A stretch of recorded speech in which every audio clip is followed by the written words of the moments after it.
Hello friends, please like and subscribe my channel easy learning. आज का जो हम टॉपिक करने जा रहे हैं वो है स्ट्रक्चर वॉक थ्रू, जो कि सिस्टम एनालिसिस एंड डिज़ाइन का एक टॉपिक है। सो स्ट्रक्चर्ड वॉक थ्रू क्या होती है? स्ट्रक्चर्ड वॉक थ्रू वो होती है जिसमें हम प्रोजेक्ट के हर एक स्टेप पे डिटेल से स्टडी करते हैं। स्ट्रक्चर्ड वॉक थ्रू हमारी ऑडिट ट्रायल में हमें हेल्प करता है। ऑडिट ट्रायल हम नेक्स्ट वीडियो में करेंगे क्या होता है। जैसे नाम से ही पता लग रहा है structured walk through. Structured walk through क्या है? जिसमें हम जो किसी भी प्रोजेक्ट की जो भी एक्टिविटी है उसको सीरियल ऑर्डर में स्टडी करते हैं, उसको कहते हैं स्ट्रक्चर वॉक थ्रू। एक तरह का स्ट्रक्चर वॉक थ्रू हमारा एग्रीमेंट हो गया ऑथर और रिव्यूअर के बीच, जिसने प्रोजेक्ट क्रिएट किया है और जिसने प्रोजेक्ट को चेक किया है यूज़र। वो प्रोजेक्ट की हर एक एक्टिविटी को स्टडी करेगा, उसके वॉक थ्रू हो जाएगा, उसको एक एक स्टेप में पढ़ेगा। स्ट्रक्चर वॉक थ्रू का क्या बेनिफिट है? स्ट्रक्चर वॉक थ्रू का यही बेनिफिट है कि किसी भी सिस्टम की सक्सेस हो सकती है। कोई भी सिस्टम हम वैलिडेट कर सकते हैं कि ये जो हमने सिस्टम बनाया है वो यूज़र की रिक्वायरमेंट के हिसाब से बना है या नहीं बना। पर्पस क्या है? पर्पस यही है कि प्रॉब्लम्स को देखना। वॉक थ्रू मतलब स्टेप बाय स्टेप डिटेल में स्टडी करना एक एक एक्टिविटीज़ को, फंक्शनैलिटी को, टू फाइंड एरर्स। जो हम कह सकते हैं स्ट्रक्चर्ड वॉक थ्रू जो होती है डिज़ाइन फेज में ज़्यादा की जाती है, क्योंकि अगर कोई प्रॉब्लम डिज़ाइनिंग फेज में ही हम जज कर लेते हैं, जब सिस्टम को डेवलप करते हैं उस टाइम पे इन एरर्स को रिमूव करना क्या होता है, डिफ़िकल्ट होता है। डिज़ाइन फेज में ही हम सिस्टम को डिटेल में स्टडी कर लेते हैं, वॉक थ्रू कर लेते हैं कि कोई प्रॉब्लम रह तो नहीं गई, कोई फंक्शन, कोई फंक्शनैलिटी हमसे स्किप तो नहीं होगी, किसी फंक्शनैलिटी में कोई एरर तो नहीं है। वो हमारा डिज़ाइन फेज में ही हम वॉक थ्रू कर लेते हैं। इसकी वजह से जब हम इसकी डेवलपमेंट फेज में पहुंचते हैं तब तक वो एरर्स क्या हो जाते हैं, रिमूव हो जाते हैं। जो सिस्टम वॉक थ्रू का डिज़ाइन होना चाहिए वो फ्लेक्सिबल होना चाहिए, अडेप्टेबल होना चाहिए, कि जब भी उसमें चेंजेस करना चाहें कर सकते हैं, कुछ भी नया ऐड करना चाहे तो उसमें इजीली हम क्या कर सकते हैं, ऐड कर सकते हैं।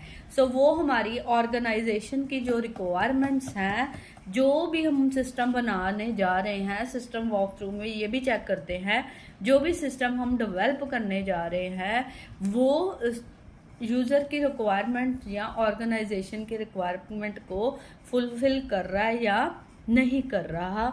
सिस्टम वॉक थ्रू हम ये फिक्स नहीं है कि सिस्टम वॉक थ्रू को हमने सिर्फ डिज़ाइनिंग फेज में ही करना है। जितने भी डिफरेंट फेजेस है, प्लानिंग है, डिज़ाइनिंग है, कोडिंग है, हर एक पार्ट में हम सिस्टम वॉक थ्रू का कॉन्सेप्ट यूज़ कर सकते हैं।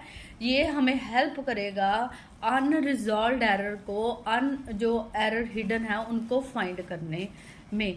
हम कह सकते हैं सिस्टम वॉक थ्रू हर फेज में क्या कर रहा है, हमारा काम कर रहा है।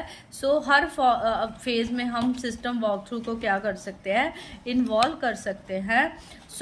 सिस्टम वॉक थ्रू में सबसे बड़ी जो बात है, जब भी सिस्टम वॉक थ्रू करो उसमें यूज़र को इन्वॉल्वमेंट चाहिए। यूज़र ही होता है जो सिस्टम को बनाता है, जिसने यूज़ करना होता है।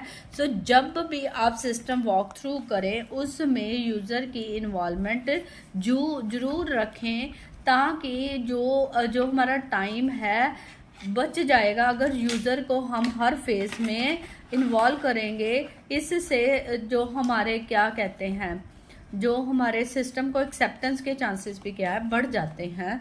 ये हमारा होता है स्ट्रक्चर्ड वॉक थ्रू के one by one her step में होके निकलना, टू फाइंड अनमैच्ड एरर्स। ठीक है।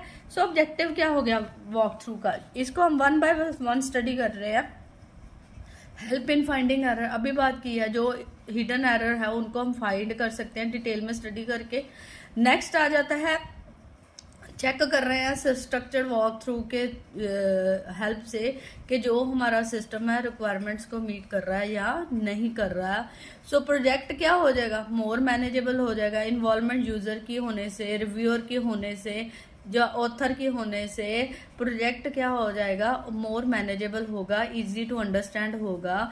सभी पार्टियों की उसमें इन्वॉल्वमेंट है, प्रोजेक्ट को मैनेज करना क्या हो जाएगा। अगर कोई एरर आता है, मिलजुल के यूजर और ऑथर काम कर रहे हैं, सो प्रोजेक्ट को मैनेज करना क्या हो जाएगा, इजी हो जाएगा। So major functions can be easily identified. जो स्ट्रक्चर्ड वॉक थ्रू हम हर पार्ट्स में स्टडी कर रहे हैं, हर पार्ट्स में इन्वॉल्व कर रहे हैं स्ट्रक्चर वॉक थ्रू को।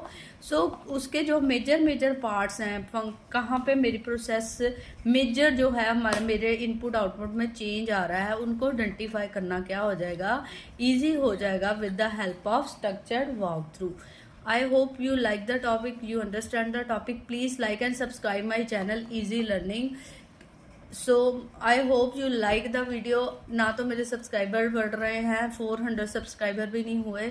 So आपकी हेल्प से ही ये सब्सक्राइबर बढ़ेंगे। अगर तो आपको मेरी वीडियोस पसंद आ रही हैं तो आप मेरे चैनल को सब्सक्राइब करें, जिससे मेरे को पता लगेगा कि मेरी वीडियोस अच्छी हैं और स्टडी मटेरियल भी मैं अच्छा प्रोवाइड कर रही हूँ।